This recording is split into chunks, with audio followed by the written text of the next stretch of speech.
bien des années, je faisais une longue course à pied sur des hauteurs absolument inconnues des touristes, dans cette très vieille région des Alpes qui pénètre en Provence. C'était, au moment où j'entrepris ma longue promenade dans ces déserts, des landes nues et monotones, vers 1200 ou 1300 mètres d'altitude. Il n'y poussait que des lavandes sauvages. Je traversais ce pays dans sa plus grande largeur et après 3 jours de marche, je me trouvais dans une désolation sans exemple. Je campais à côté d'un squelette de village abandonné. Je n'avais plus d'eau depuis la veille et il me fallait en trouver. Ces maisons agglomérées, en ruine, comme un vieux nid de guêpes, me firent penser qu'il avait dû y avoir, là, dans le temps, une fontaine ou un puits. Il y avait bien une fontaine, mais sèche.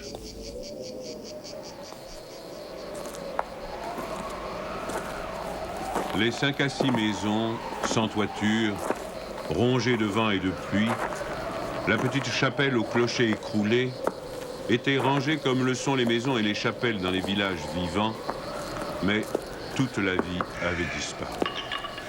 C'était un beau jour de juin, avec un grand soleil, mais sur ces terres sans abri et hautes dans le ciel, le vent soufflait avec une brutalité insupportable. Ces grondements dans les carcasses des maisons étaient ceux d'un fauve dérangé dans son repas. Il me fallut lever le camp.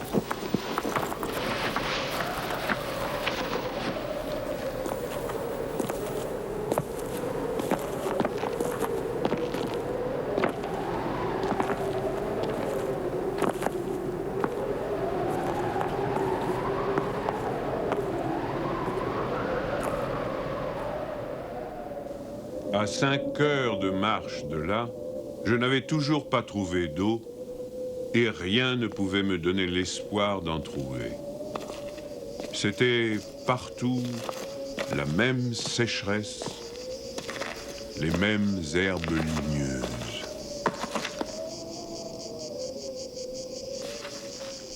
Il me sembla apercevoir, dans le lointain, une petite silhouette noire, debout. Je la pris pour le tronc d'un arbre solitaire. À tout hasard, je me dirigeai vers elle. C'était un berger. Une trentaine de moutons, couchés sur la terre brûlante, se reposaient près de lui. Il me fit boire à sa gourde. Un peu plus tard, il me conduisit à sa bergerie, dans une ondulation du plateau. Il tirait son eau, excellente, d'un trou naturel très profond, au-dessus duquel il avait installé un treuil rudimentaire. Cet homme parlait peu, c'est le fait des solitaires, mais on le sentait sûr de lui et confiant dans cette assurance. C'était insolite dans ce pays dépouillé de tout. Il n'habitait pas une cabane, mais une vraie maison en pierre, où l'on voyait très bien comment son travail personnel avait rapiécé la ruine qu'il avait trouvée là, à son arrivée. Son toit était solide et étanche. Le vent qui le frappait faisait sur les tuiles le bruit de la mer sur les plages. Son ménage était en ordre, son parquet balayé, son fusil graissé. La soupe bouillait sur le feu. Je remarquai alors qu'il était aussi rasé de frais, que tous ses boutons étaient solidement cousus, que ses vêtements étaient reprisés avec le soin minutieux qui rend les reprises invisibles.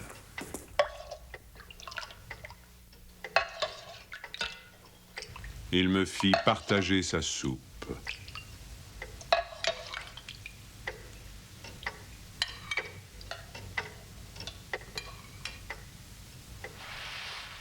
Comme après, je lui offrais ma blague à tabac, il me dit qu'il ne fumait pas. Son chien, silencieux comme lui, était bienveillant, sans bassesse.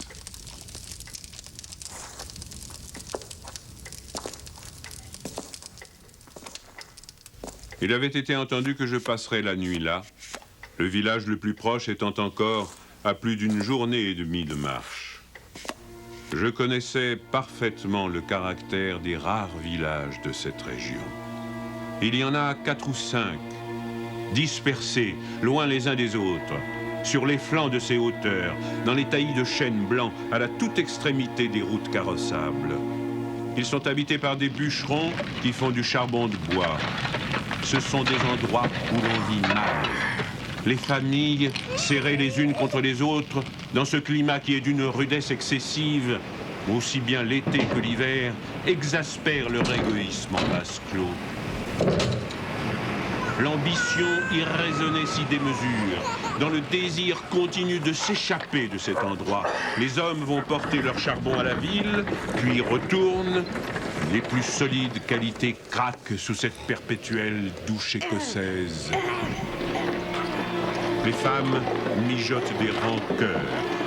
Il y a concurrence sur tout, aussi bien pour la vente du charbon de bois que pour le banc à l'église, pour les vertus qui se combattent entre elles, pour les vices qui se combattent entre eux, et pour la mêlée générale des vices et des vertus sans repos.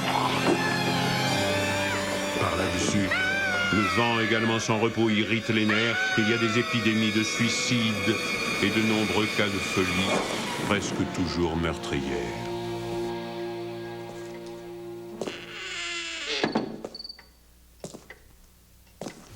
Le berger, qui ne fumait pas, alla chercher un petit sac et déversa sur la table un tas de glands.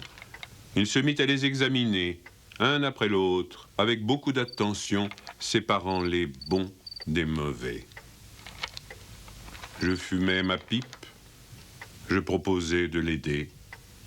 Il me dit que c'était son affaire. En effet, voyant le soin qu'il mettait à ce travail, je n'insistais pas. Ce fut toute notre conversation. Quand il eut du côté des bons un tas de glands assez gros, il les compta par paquets de 10. Ce faisant, il éliminait encore les petits fruits ou ceux qui étaient légèrement fendillés, car il les examinait de fort près. Quand il eut ainsi devant lui 100 glands parfaits, il s'arrêta et nous allâmes nous coucher. La société de cet homme donnait la paix. Je lui demandai le lendemain la permission de me reposer tout le jour chez lui. Il le trouva tout naturel, ou plus exactement, il me donna l'impression que rien ne pouvait le déranger. Ce repos ne m'était pas absolument obligatoire, mais j'étais intrigué et je voulais en savoir plus. Il fit sortir son troupeau et le mena à la pâture. Avant de partir, il trempa dans un seau d'eau le petit sac où il avait mis les glands soigneusement choisis et comptés. Je remarquai qu'en guise de bâton, il emportait une tringle de fer grosse comme le pouce et longue d'environ 1,50 m.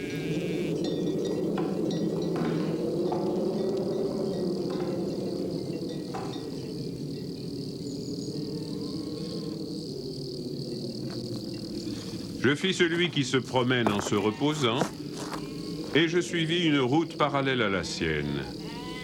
La pâture de ces bêtes était dans un fond de combe. Il laissa le petit troupeau à la garde du chien et monta vers l'endroit où je me tenais. J'eus peur qu'il vînt pour me reprocher mon indiscrétion, mais pas du tout. C'était sa route, et il m'invita à l'accompagner si je n'avais rien de mieux à faire. Il allait à 200 mètres de là, sur la hauteur. Arrivé à l'endroit où il désirait aller, il se mit à planter sa tringle de fer dans la terre. Il faisait ainsi un trou dans lequel il mettait un gland, puis il rebouchait le trou. Il plantait des chênes. Je lui demandai si la terre lui appartenait. Il me répondit que non. Savait-il à qui elle était? Il ne savait pas. Il supposait que c'était une terre communale ou peut-être était-elle la propriété de gens qui ne s'en souciaient pas. Lui ne se souciait pas de connaître les propriétaires. Il planta ainsi ses sanglants avec un soin extrême.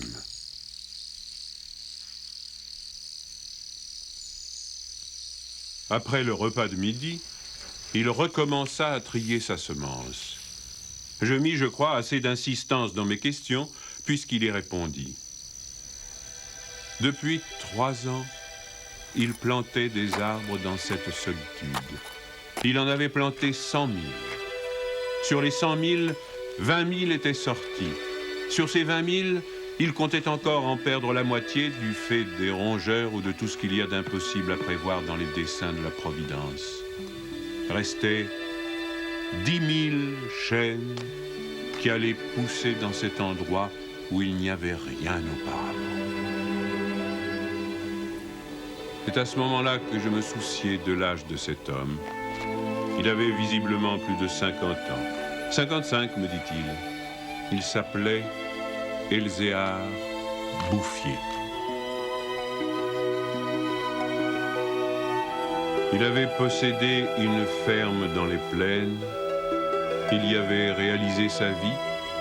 Il avait perdu son fils unique, puis sa femme. Il s'était retiré dans la solitude où il prenait plaisir à vivre lentement avec ses brebis et son chien. Il avait jugé que ce pays mourait par manque d'arbres. Il ajouta que n'ayant pas d'occupation très importante, il avait résolu de remédier à cet état de choses. Mon jeune âge me forçait à imaginer l'avenir en fonction de moi-même et d'une certaine recherche du bonheur. Je lui dis que dans 30 ans, ces 10 000 chênes seraient magnifiques. Il me répondit très simplement que si Dieu lui prêtait vie, dans 30 ans, il en aurait planté tellement d'autres que ces 10 000 seraient comme une goutte d'eau dans la mer. Il étudiait déjà la reproduction des hêtres et il en avait près de sa maison une pépinière issue des faînes. Les sujets qu'il avait protégés de ses moutons étaient de toute beauté. Il pensait également à des bouleaux pour les fonds où, me dit-il, une certaine humidité dormait à quelques mètres de la surface du sol. Nous nous séparâmes le lendemain. L'année d'après, il y eut la guerre de 14 dans laquelle je fus engagé pendant 5 ans. Un soldat d'infanterie ne pouvait guère y réfléchir à des arbres.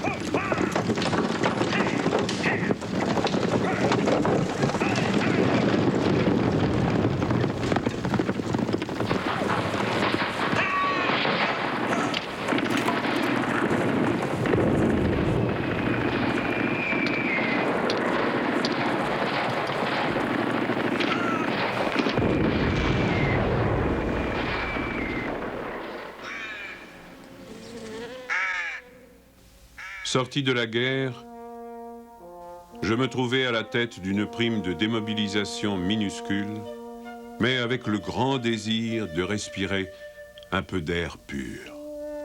C'est sans idée préconçue, sauf celle-là, que je repris le chemin de ces contrées désertes.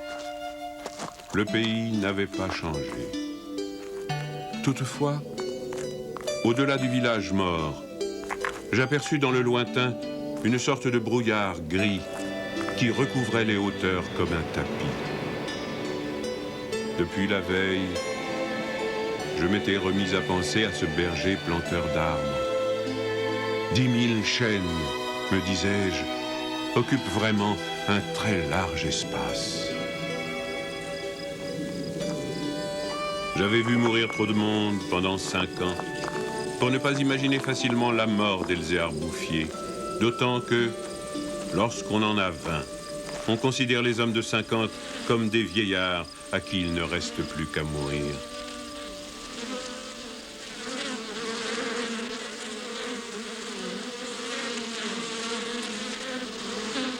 Il n'était pas mort. Il avait changé de métier. Il ne possédait plus que 4 brebis, mais par contre, une centaine de ruches.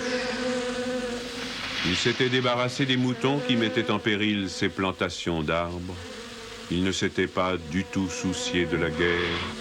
Il avait imperturbablement continué à planter. Les chênes de 1910 avaient alors 10 ans et étaient plus hauts que moi et que lui. Le spectacle était impressionnant. J'étais littéralement privé de parole. Et comme lui ne parlait pas, nous passâmes tout le jour en silence à nous promener dans sa forêt. Elle avait en 3 tronçons 11 kilomètres de long et 3 kilomètres dans sa plus grande largeur. Quand on se souvenait que tout était sorti des mains et de l'âme de cet homme, sans moyens techniques, on comprenait que les hommes pourraient être aussi efficaces que Dieu dans d'autres domaines que la destruction.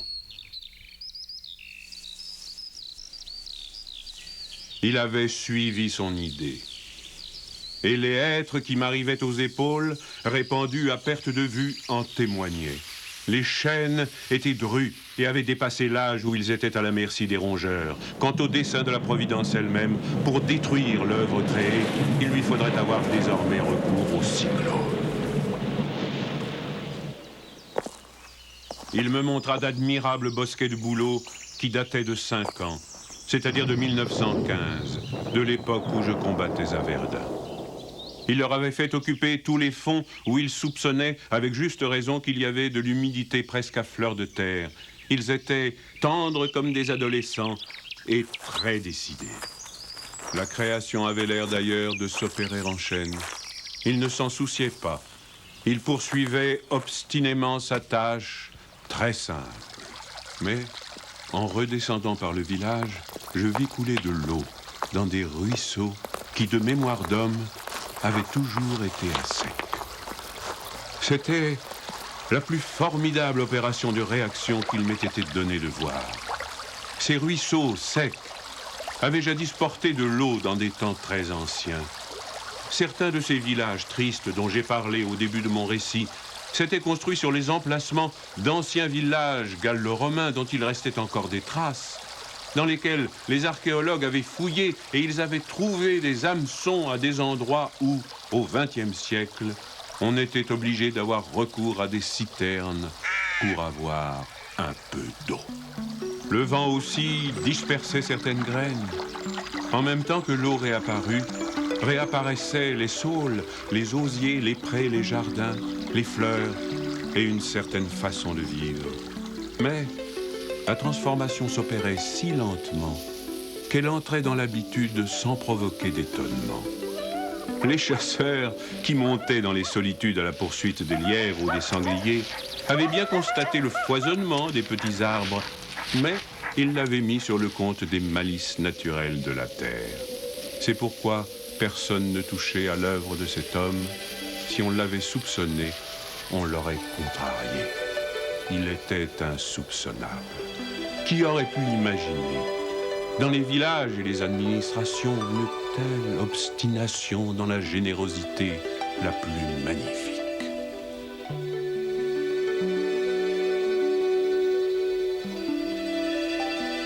À partir de 1920, je ne suis jamais resté plus d'1 an sans rendre visite à Elzéar Bouffier. Je ne l'ai jamais vu fléchir ni douter. Et pourtant, Dieu sait si Dieu même y pousse. Je n'ai pas fait le compte de ses déboires. On imagine bien cependant que, pour une réussite semblable, il a fallu vaincre l'adversité. Que pour assurer la victoire d'une telle passion, il a fallu lutter avec le désespoir. Pour avoir une idée à peu près exacte de ce caractère exceptionnel, il ne faut pas oublier qu'il s'exerçait dans une solitude totale. Si totale que, vers la fin de sa vie, il avait perdu l'habitude de parler. Ou peut-être n'en voyait-il pas la nécessité. En 1933, il reçut la visite d'un garde forestier éberlu. Ce fonctionnaire lui intima l'ordre de ne pas faire de feu dehors, de peur de mettre en danger la croissance de cette forêt naturelle. C'était la première fois, lui dit cet homme naïf, qu'on voyait une forêt pousser toute seule. En 1935, une véritable délégation administrative vint examiner la forêt naturelle. Il y avait un grand personnage des eaux et forêts, un député, des techniciens. On prononça beaucoup de paroles inutiles, on décida de faire quelque chose et, heureusement, on ne fit rien. Sinon, la seule chose utile, mettre la forêt sous la sauvegarde de l'État et interdire qu'on vienne y charbonner. Car il était impossible de n'être pas subjugué par la beauté de ces jeunes arbres en pleine santé. Et elle exerça son pouvoir de séduction sur le député lui-même.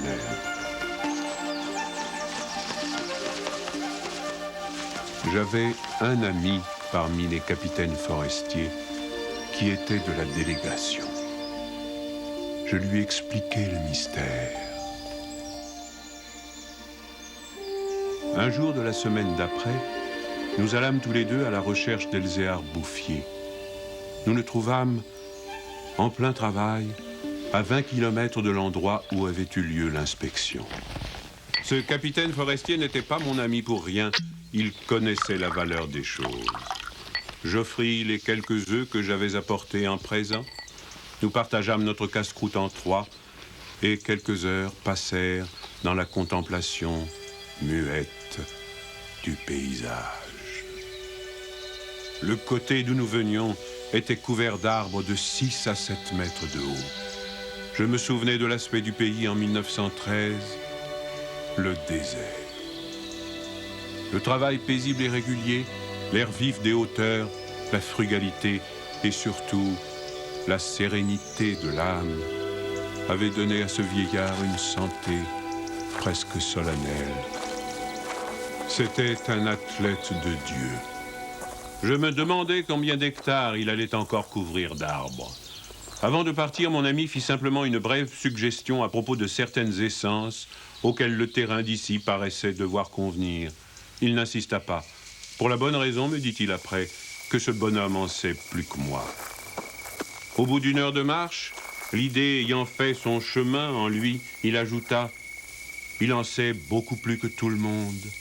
Il a trouvé un fameux moyen d'être heureux. » C'est grâce à ce capitaine que non seulement la forêt, mais le bonheur de cet homme furent protégés. L'œuvre ne courut un risque grave que pendant la guerre de 1939. Les automobiles marchant alors au gazogène, on n'avait jamais assez de bois.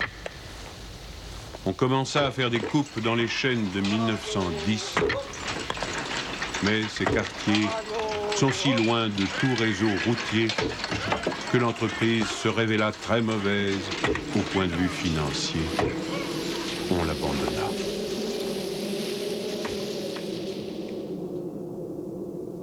Le berger n'avait rien vu. Il était à 30 km de là, continuant paisiblement sa besogne, ignorant la guerre de 39, comme il avait ignoré la guerre de 14. J'ai vu Elzéar Bouffier pour la dernière fois en juin 1945. Il avait alors 87 ans. J'avais donc repris la route du désert, mais maintenant, malgré le délabrement dans lequel la guerre avait laissé ce pays, il y avait un car qui faisait le service entre la vallée de la Durance et la montagne. Je mis sur le compte de ce moyen de transport relativement rapide le fait que je ne reconnaissais plus les lieux de mes premières promenades. J'eus besoin d'un nom de village pour conclure que j'étais bien cependant dans cette région jadis en ruine et désolée.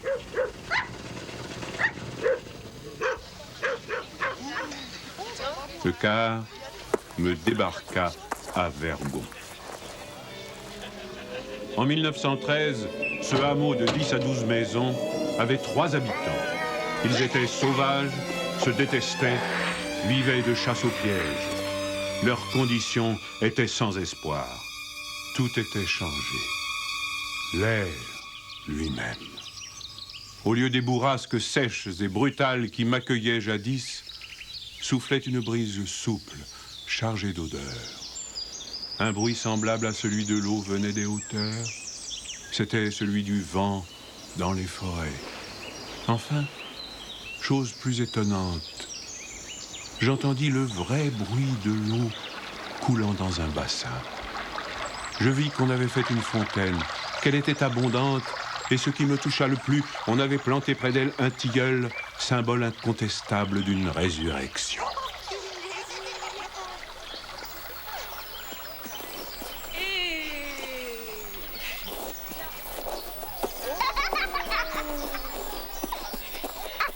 Par ailleurs, Vergon portait les traces d'un travail pour l'entreprise duquel l'espoir est nécessaire. L'espoir était donc revenu. On avait déblayé les ruines, abattu les pans de murs délabrés. Les maisons neuves, crépies de frais, étaient entourées de jardins potagers où poussaient, mélangés mais alignés, les légumes et les fleurs, les choux et les rosiers, les poireaux et les gueules de loup, les céleris et les anémones. C'était désormais un endroit où l'on avait envie d'habiter. À partir de là, je fis mon chemin à pied. La guerre dont nous sortions à peine n'avait pas permis l'épanouissement complet de la vie, mais Lazare était hors du tombeau. Sur les flancs abaissés de la montagne, je voyais de petits champs d'orge et de seigle en herbe. Au fond des étroites vallées, quelques prairies verdissaient.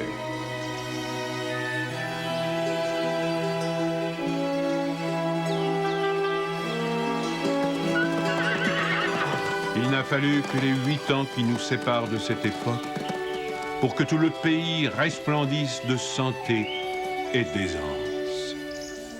Sur l'emplacement des ruines que j'avais vues en 1913, s'élèvent maintenant des fermes propres, bien crépies, qui dénotent une vie heureuse et confortable. Les vieilles sources, alimentées par les pluies et les neiges que retiennent les forêts, se sont remises à couler. À côté de chaque ferme, dans des bosquets d'érables, les bassins des fontaines débordent sur des tapis de menthe fraîche. Les villages se sont reconstruits peu à peu. Une population venue des plaines où la terre se vend chère s'est fixée dans le pays, y apportant de la jeunesse, du mouvement, de l'esprit d'aventure. On rencontre dans les chemins des hommes et des femmes bien nourris, des garçons et des filles qui savent rire et ont repris goût aux fêtes campagnardes.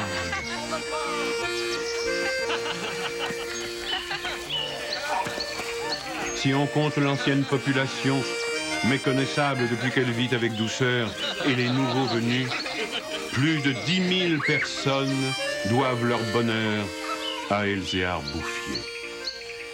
Quand je pense qu'un homme seul, réduit à ses simples ressources physiques et morales, a suffi pour faire surgir du désert ce pays de Canaan, je trouve que malgré tout, la condition humaine est admirable. Mais quand je fais le compte de tout ce qu'il a fallu de constance dans la grandeur d'âme et d'acharnement dans la générosité pour obtenir ce résultat, je suis pris d'un immense respect pour ce vieux paysan sans culture qui a su mener à bien cette œuvre digne de Dieu. Elzéar Bouffier est mort paisiblement en 1947 à l'hospice de Banon.